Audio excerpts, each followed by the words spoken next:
It's best game show ever.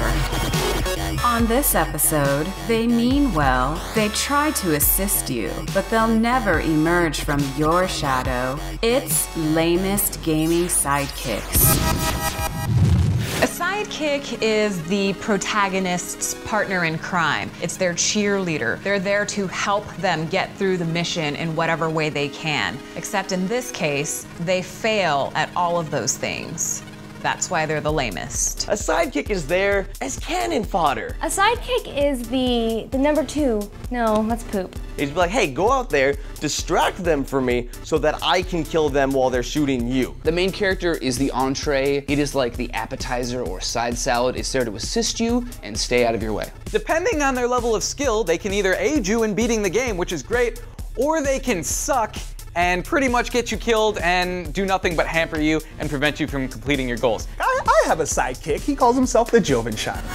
Slippy Toad from the Star Fox team is the worst sidekick ever. All of Team Star Fox, except for Fox McCloud, they're all the worst sidekicks. They all need your help constantly. They cannot get a single bogey off their tail, despite being some of the best pilots in the Lilat system. 30 seconds into Star Fox 64, he's got a bogey on his tail. There's only one bogey before you get into the city. Like, who did you sleep with, Slippy? Falco is a jerk, a cocky jerk who can't back it up. Peppy, on top of needing your help, brings up your dead father all the time, which I don't know if you've ever been in a high intensity flight combat situation, but the last thing you want to think about is like the haunting memories of your dead father. Peppy had returned home to tell James' son, Fox, about his father's fate. Now I know it's gonna be a popular answer. People are gonna be like, oh, Navi was the worst sidekick. I get what people don't like her, but she's not actually the worst. The worst Zelda video game sidekick is actually Fi from Skyward Sword, and she is the worst. She offers nothing. She makes horrible sounds and like alerts you to your health being low, and I'm like, oh, my health is low. Is that what those hearts are? Oh, thank you. The lamest gaming sidekick is Yoshi. He ducks out at all the important moments. When you get to a castle, when he gets hit, he runs off a cliff. He completely bails on Mario 64, with the exception of like when he jumps in that waterfall at the end, and then again, he's still bailing on you. No, I mean seriously, where does he go? It's the dog from Duck Hunt, son of a bitch. You take him out for walks, you feed him, water him, give him easily digestible raw diet duck dinners, and he laughs at your failures. And he's not even that loyal of a companion. I mean, he lets anyone ride him. Toad, Peach, Luigi.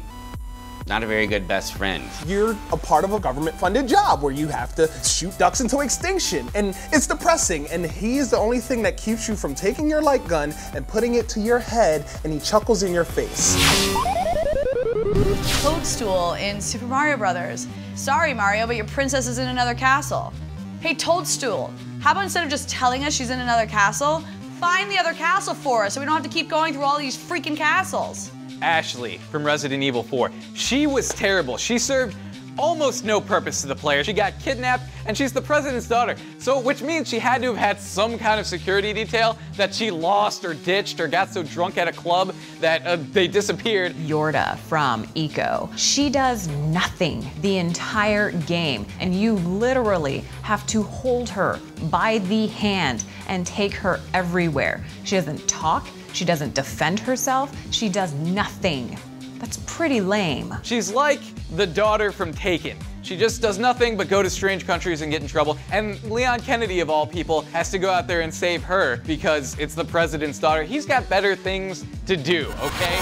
I think if Toadstool had done something more than just tell us our princess was in another frickin' castle, maybe he wouldn't have been quite so lame. The developers could have, I don't know, Fi sucks. I really have nothing. I mean, at least by Super Mario Brothers 3, anytime we finished a castle and found out we had to keep going, Toadstool was there like cheering, and like the king of that world would give us a gift. Like that was at least useful, but in the original Super Mario Brothers, it was just like, thanks dude, guess I'll keep going. Something the developers could have done to make Yorda less lame would be, I don't know, not model her after Helen Keller. All I want to do is what everyone else does, is point my gun at the dog on the screen and shoot him in the face. There is no redeeming that dog. Fuck that dog. They could have modeled her to do something, anything. Read, vote, not set women back 100 years. Maybe? Literally the whole game, Peppy is yelling, like helpful advice like do a barrel roll. Hey Peppy, why don't you do a barrel roll? Why don't you use a bomb wisely, or use a boost or break, or do anything that you tell me to do? Heed your own advice. Fuck barrel rolls. They're awesome though. And there you have it, gamers.